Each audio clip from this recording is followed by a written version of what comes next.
Good morning, McKinney High School. I'm Taylor Holzknecht. And I'm Dylan Derryberry, and you're watching MHS1. The swim team competed in districts last Friday.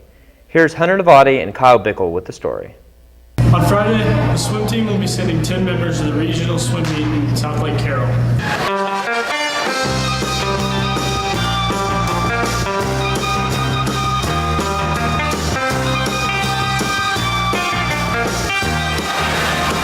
It's a good time. You get to miss school and just hang out with your friends. I think our 200 free relays probably make a state and do pretty well, but that's about it.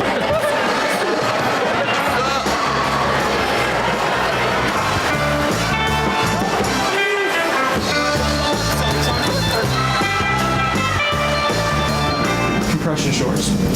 I'm probably gonna have to go with the shorts. Speedo's a little too small, and I wouldn't. After regionals, the team plans to go to state on the 22nd. This has been Hunter Navati reporting for MHS1. All right.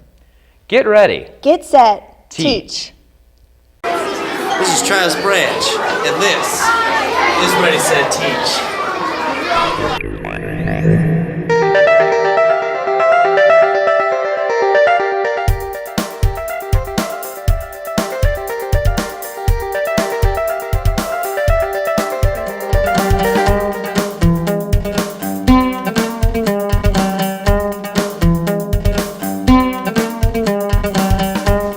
We'll all remember those days learning punctuation, class fish, and being stressed over how to spell. These students relive it. Ready, Set, Teach helps students gain teaching experience for a future job as a teacher. I joined Ready, Set, Teach because I've wanted to be a teacher since I was in elementary school, and I heard about this program and I thought it would be a great chance for me to be able to go off campus and see what it's really like to be a teacher. Ready, Set, Teach provides the teacher with an assistant to help with the student curriculum. I go to Walker Elementary to teach 4th graders, and I have a lot of fun with them. I do a lot of stuff. I edit stories, I read books, help them with projects, and tell them to stop poking the class guinea pig, which they like to do a lot.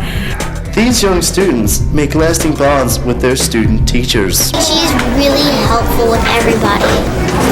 She helps people with their reading. She helps edit other people's papers. Miss Alwood sends people to read with her, and it really helps. I think she's a good teacher, and she would make a good one, I guess. Overall, Miss Dale's really good?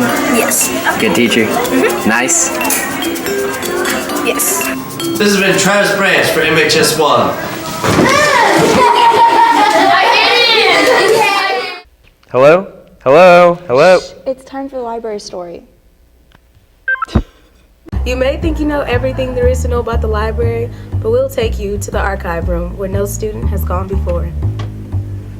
This is a room that holds a lot of McKinney High School history. Over here we have yearbooks back to 1942 through present day on the bottom. And the filing cabinet over here holds pictures and memorabilia and some even older yearbooks. The oldest one we have is a 1914 Bison. And Bison was the name of the yearbook because that was the mascot before we were the Lions. We have pictures such as these. It's the 1919 football team. In 1925. In the 1914 curriculum or academic guide, it talks about what seniors read in English, and they read Merchant of Venice, Treasure Island, Hamlet, prologue to the Canterbury Tales, just like we still read today. Only thing different, in 1914, you only went through 11 grades and not 12. They added the 12th grade in either 1942 or 1943.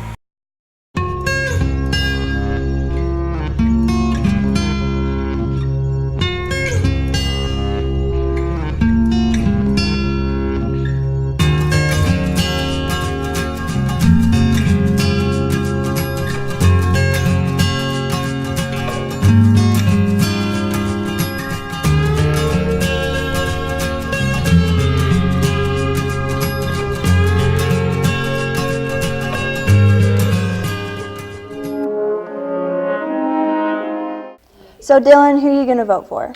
I don't really know too much about politics. Here's David McCoy to help us in the 2008 primaries.